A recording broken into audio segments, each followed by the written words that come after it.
Hello প্রিয় শিক্ষার্থীবৃন্দ। তো আজকে আমি আপনাদের সামনে যে বিষয়টি নিয়ে ক্লাস নিব এটি হচ্ছে কন্ডিশনাল সেন্টেন্স। এই কন্ডিশনাল সেন্টেন্স থেকে প্রতি বছর প্রতি পরীক্ষায় মানে চাকরির পরীক্ষায় 1 মার্কস অথবা 2 মার্কস কমন আসে।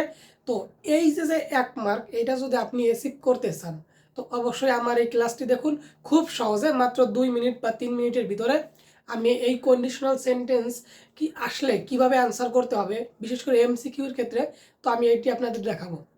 তো কন্ডিশনাল সেন্টেন্স মূলত 3 প্রকার এবং এই 3 প্রকার থেকেই কোশ্চেন আসে, যেমন ফার্স্ট কন্ডিশনাল, সেকেন্ড কন্ডিশনাল এবং থার্ড কন্ডিশনাল। এখন এই 3 প্রকারের কন্ডিশনাল এরকম 3টি রুল আছে, কিন্তু আমি আজকে এই রুলের দিকে বেশি যাব না। আমি উদাহরণ দেখব এবং এই উদাহরণ থেকে কিভাবে একটা সমস্যার সমাধান করা যায় আমি এটি আপনাদের দেখাবো। তাই দেখুন, প্রথমে যেভাবে আসে বা ফার্স্ট কন্ডিশনালে যেভাবে আসে, একটি সেন্টেন্স অর্থাৎ ইফযুক্ত যে ক্লোজটি থাকে ওই ক্লোজে যদি প্রেজেন্ট ইনডিফিনিট টেন্স থাকে তাহলে পরবর্তী যে ক্লোজটি আমি লিখব ওই ক্লোজে অবশ্যই আমার সাবজেক্টের পরে উইল, শ্যাল অথবা ক্যান এই অক্সিলারি যে ভার্বগুলো আছে এইগুলো আমি আনবো। এখন দেখুন পরীক্ষার সময় কিভাবে আসবে। হয়তো পরীক্ষার সময় দেওয়া থাকবে যে if you come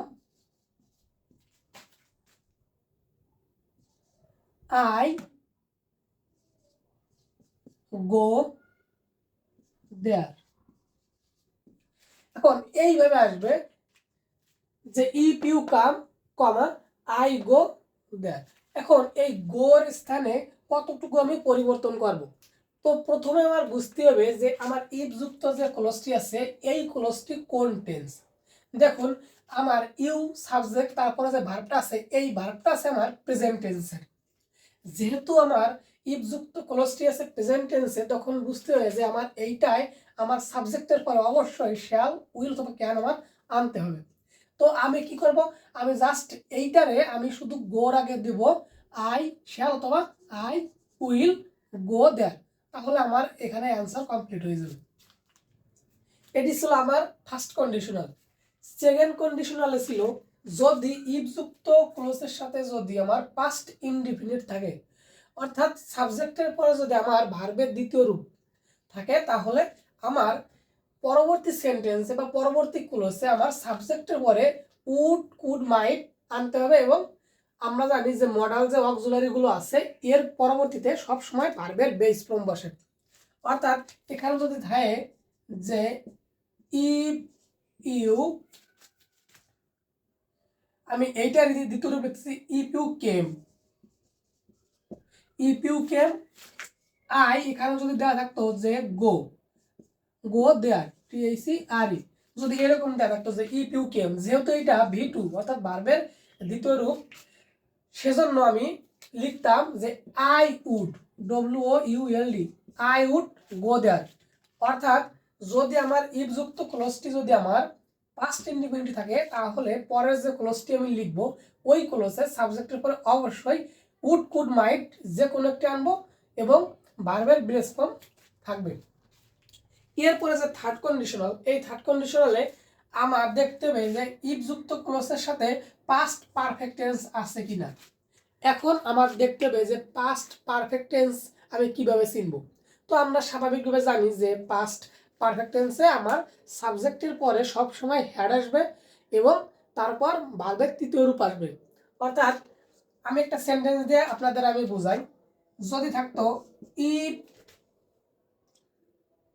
you had ordered, ORDERD, ordered.